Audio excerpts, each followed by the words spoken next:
Halo Sobat Bola, balik lagi bareng kami berdua di Bermain Bola. Wih, dan malam tadi Eropa bener-bener membara ya. Membara banget.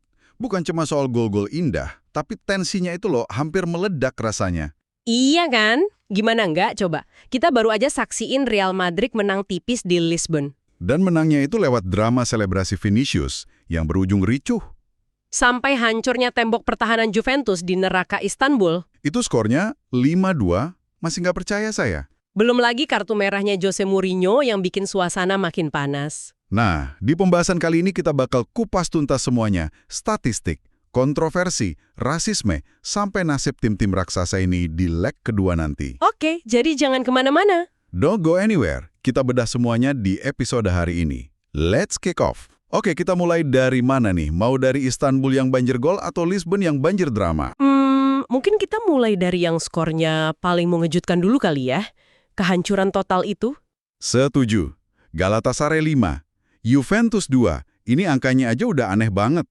Anehnya itu karena kalau kita lihat laporan pertandingannya, Juventus itu sempat unggul 2-1 loh di babak pertama. Nah, itu dia. Makanya pertanyaannya bukan sekedar apa yang terjadi, tapi lebih ke gimana ceritanya raksasa Italia dengan pertahanan sekuat itu bisa hancur lebur dalam satu babak. Tepat. Dan jawabannya itu, kalau kita bedah lebih dalam, ini bukan cuma soal babak kedua yang buruk. Ini kayak studi kasus gimana satu sistem bisa rapuh banget. Rapuh karena apa tuh? Karena terlalu bergantung sama satu elemen. Semua sumber, semua analisis, nunjuk ke satu momen kunci. Menit ke-34 ya. Betul sekali. Menit ke-34, saat Glacian Kramer, pilar pertahanan mereka, ditarik keluar karena cedera. Saya baca kutipan di salah satu laporan nih. Bunyinya, Juventus runtuh setelah dia meninggalkan lapangan. Kalimatnya kuat banget. Kuat banget, karena biasanya kan kehilangan satu pemain, bahkan pemain kunci, nggak langsung bikin timnya ambruk total kayak gini. Iya, harusnya ada rencana cadangan dong. Ini nunjukin ada masalah yang lebih besar di skuad mereka ya. Tepat sekali, yang menarik di sini tuh cederanya Bremer bukan cuma bikin mereka kehilangan bek tangguh, tapi kayak, gimana ya, kayak matiin saklar kepercayaan satu tim. Oh, jadi efeknya ke psikologis ya? Banget. Pertahanan mereka yang tadinya rapi, terorganisir, tiba-tiba jadi kayak kumpulan individu yang panik. Komunikasi putus, jarak antar pemain jadi jauh. Nah, Galatasaray pinter banget manfaatin celah itu. Dan celah itu makin diperparah sama mimpi buruk satu pemain pengganti. Juan Cabal. Ini kasihan banget sih. Masuk di babak kedua, Bencana total. Cuma 21 menit di lapangan. 21 menit. Dan dalam waktu sesingkat itu, dia salah posisi buat gol penyeimbang. Terus bikin pelanggaran nggak perlu yang jadi gol ketiga. Dan puncaknya dapat 2 kartu kuning. Kartu merah. Selesai. Gampang banget sih buat nyalahin dia seorang, tapi kalau kita lihat gambaran besarnya, dia itu dimasukin ke situasi yang udah kacau balau. Gak ada yang dukung ya? Nggak ada struktur yang dukung dia. Jadi, dia itu cuma gejalanya, bukan penyebab utama penyakitnya Juve malam itu. Masuk akal. Jadi di saat Juve lagi sibuk menghancurkan diri sendiri, kita juga harus kasih kredit ke Galatasaray yang mainnya luar biasa. Ini bukan cuma Juve yang jelek kan? Sama sekali bukan. Anda tadi highlight statistik Gabriel Sara kan? Itu kuncinya. 1 gol, 1 assist, bikin 7 peluang. Itu performa kelas dunia. Menurut data, dia tuh pemain Galatasaray pertama yang bisa cetak gol dan assist di laga knockout UCL sejak Wesley Sneijder tahun 2013. Wah, lama juga ya. Dia bukan cuma main bagus, dia tuh kayak dirijen orkestra yang ngatur penghancuran Juventus. Ditambah lagi ada Noah Lang, pemain pinjaman dari Napoli. Nah, dia cetak 2 gol krusial di babak kedua. Jadi ini kayak badai yang sempurna. Kerapuhan mental Juventus ketemu sama finishing yang klinis dari pemain-pemain kunci Galatasaray. Benar. Ironisnya lagi nih, seperti yang Anda catat juga, 2 gol Juventus itu diborong Teun Koopmeiners. Oh iya, gol dan assist pertamanya musim ini kan, sempat jadi pahlawan, timnya malah kolaps. Dia udah lakuin tugasnya, tapi fondasi di sekelilingnya udah retak duluan. Jadi buat leg kedua nanti, pertanyaannya bukan lagi bisa nggak Juve comeback? Tapi lebih ke mereka punya pemain nggak buat gantiin Bremer dan Cabal? Mentalnya siap nggak? Tepat. Cerita di Istanbul ini jadi peringatan soal fondasi tim yang rapuh. Oke, dari keruntuhan taktis di Istanbul, sekarang kita geser ke Lisbon. Nah, yang ini lebih panas. Benfica lawan Real Madrid, skor akhir 0-1. Kalau lihat skornya doang, kesannya kayak kemenangan tandang yang efisien, kerja bagus, pulang. Kemenangan biasa aja gitu ya. Iya, tapi semua laporan yang kita kumpulin, ini fokusnya bukan ke golnya, tapi ke apa yang terjadi setelahnya. Betul. Ini udah bukan soal taktik lagi, tapi soal kemanusiaan. Soal krisis. Golnya Vinicius Junior di menit 50 itu padahal indah banget loh. Tendangan melengkung cantik gitu. Indah. Tapi ya itu, momen itu langsung dilupakan orang gara-gara rentetan kejadian setelahnya. Coba kita urutin kronologinya, biar pendengar juga paham. Oke, pertama Vini selebrasi, dia nari-nari di dekat bendera sudut. Ini mancing reaksi pemain Benfica, terus wasit François Letexier kasih dia kartu kuning. Oke, sampai sini masih, ya udahlah ya, bisa diperdebatkan tapi masih wajar. Masih standar. Nah, kedua, ini titik ledaknya. Ada konfrontasi sama pemain Benfica, Gianluca Pristiani, dia kelihatan ngomong sesuatu ke Vini sambil nutup mulutnya. Dan reaksi Vini langsung kelihatan banget ya. Langsung, marah besar dia, dan langsung lapor ke wasit. Di momen ini pertandingan berhenti total. Hampir 11 menit kalau nggak salah. Laporannya bilang wasit sampai menyilangkan tangannya. Itu artinya apa sih gerakannya? Nah, itu sinyal resmi. Itu artinya wasit mengaktifkan langkah pertama dari protokol 3 langkah anti-rasisme UEFA. Oh, jadi bukan sekedar nenangin pemain ya? Bukan, ini udah jadi pengakuan formal di tengah pertandingan bahwa ada dugaan insiden rasisme serius. Situasinya langsung berubah dari sekedar cekcok antar pemain, jadi insiden yang harus ditangani UEFA secara institusional. Pantesan suasananya jadi kacau banget. Saya lihat catatan Anda, Vini sampai saking kesalnya jalan keluar lapangan, terus duduk di bangku cadangan. Itu menunjukkan betapa dalamnya insiden ini buat dia secara personal. Nggak bisa dianggap remeh. Dan di sini peran pelatih jadi sorotan kan?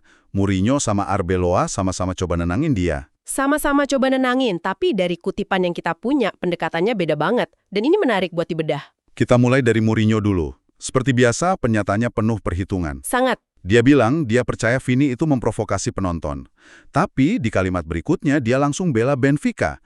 Katanya Benfica bukan klub rasis, sampai bawa-bawa nama Eusebio. Ini manuver klasik Mourinho. Dia lagi melakukan manajemen krisis di depan kamera. Maksudnya gimana tuh? Dia harus bela klub dan pemainnya, tapi di sisi lain dia juga nggak bisa kelihatan mentolerir rasisme. Jadi dia coba bikin narasi tandingan. Oh, dialihkan isunya ya? Betul, isunya dialihkan dari rasisme jadi provokasi. Dia coba menggeser fokus dari tuduhan yang sangat serius ke perdebatan yang lebih abu-abu soal perilaku pemain. Cerdas sih secara strategis. Beda 180 derajat sama kubu Real Madrid, pelatihnya Arbeloa sikapnya tanpa kompromi. Tegas banget dia. Dia bilang kami sepenuhnya bersama Vini dan terang-terangan nantang si Pristiani buat ngaku apa yang dia bilang. Perbedaan sikap ini bakal panjang ya urusannya. Pasti, Real Madrid narik garis jelas. Pemain kami korban. Benfica, lewat Mourinho, coba bikin airnya keruh. Ini jadi panggung buat perang narasi di media dan mungkin di komite disiplin UEFA. Seolah-olah dramanya belum cukup, Mourinho sendiri akhirnya kena kartu merah. Nah, ini dia, puncaknya. Diusir karena protes keras. Ini bukan sekedar kartu merah biasa kan, mengingat konteks pertandingannya udah sepanas itu. Tepat. Kartu merah itu kayak simbol kalau seluruh pertandingan udah kehilangan kendali. Tensi dari insiden Vini, ditambah sejarah panjang Mourinho sama Real Madrid, itu bikin atmosfernya gampang banget kebakar. Jadi leg kedua di Bernabeu nanti bukan cuma soal bola ya? Udah pasti bukan cuma soal bola. Ini bakal jadi soal balas dendam, keadilan, dan ego. Gila. Jadi kalau di Istanbul kita lihat keruntuhan sistem di lapangan, Di Lisbon kita lihat keruntuhan kendali emosi dan potensi krisis institusional. Dua jenis kekacauan yang beda banget. oke, di tengah dua drama besar itu, ada dua pertandingan lain yang nggak kalah seru juga. Betul. Dan ini penting buat jadi pembanding. Kita lihat laga Monaco lawan PSG. Yang ini juga gila, tapi gilanya beda. Monaco sempat unggul 2-0 cepet banget lewat Folarin Balogun. Nah, di titik itu kalau kita lihat apa yang terjadi sama Juventus, mungkin kita mikir PSG bakal senasib. Ternyata malah comeback ya, menang 3-2. Tepat. Kalau laga Juve itu cerita soal kerapuhan mental, laga PSG ini kebalikannya. Ini demonstrasi ketahanan mental. Ketinggalan 2 gol di laga tandang fase gugur itu salah satu tes paling berat kan? Berat banget. Tapi bukannya panik dan berantakan, PSG malah tetap tenang, mainin sistem mereka, dan pelan-pelan balikin keadaan. Ini nunjukin perbedaan mentalitas yang jauh banget antara dua tim raksasa itu di malam yang sama. Dan terakhir, ada pertandingan yang paling normal malam itu. Kalau bisa dibilang normal ya, Borussia Dortmund menang 2-0 atas Atalanta di kandang. ini penting buat jadi tolak ukur. Kemenangan yang bersih, profesional, efisien, nggak ada drama, nggak ada kontroversi meledak-ledak. Mereka cuma masuk lapangan, kerjain tugas, amankan keunggulan. Betul. Justru karena ada pertandingan yang tenang kayak gini, kita jadi bisa lebih lihat betapa ekstrim dan kacaunya kejadian di Istanbul dan Lisbon. Gila ya, satu malam tapi rasanya kayak drama satu musim penuh. Dari kekacauan di Istanbul sampai tensi tinggi di Lisbon. UCL leg pertama ini benar-benar ngebuktiin kalau di kompetisi ini, statistik di atas kertas itu bisa langsung hancur. Cuma gara-gara satu pemain cedera atau satu keputusan wasit yang kontroversial? Betul. Tapi pertanyaannya sekarang nih, gimana nasib Juventus di leg kedua nanti tanpa Bremer? Apakah neraka Istanbul itu benar-benar udah tamatin perjalanan si Nyonya tua musim ini? Dan soal Vinicius, apakah UEFA bakal berani kasih sanksi tegas ke Benfica? Atau drama rasisme ini bakal makin panas di luar lapangan? Wah, saya punya prediksi liar soal siapa yang bakal comeback dan siapa yang angkat koper, yang bakal kita bahas eksklusif di episode Bermain Bola besok. Nah, itu harus ditunggu. Sekarang gantian, saya pengen dengar pendapat kalian, Sobat Bola. Menurut kalian, selebrasi tarian Vinicius itu provokasi atau emang murni ekspresi yang dirampas? Coba langsung tulis pendapat kalian di kolom komentar YouTube kita ya. Dan jangan lupa untuk subscribe channel YouTube Bermain Bola supaya nggak ketinggalan berita yang paling hangat dari kami. Oke, sepertinya cukup untuk hari ini. Kami berdua pamit undur diri. Jaga sportivitas, stop rasisme, dan teruslah bermain bola. Ciao!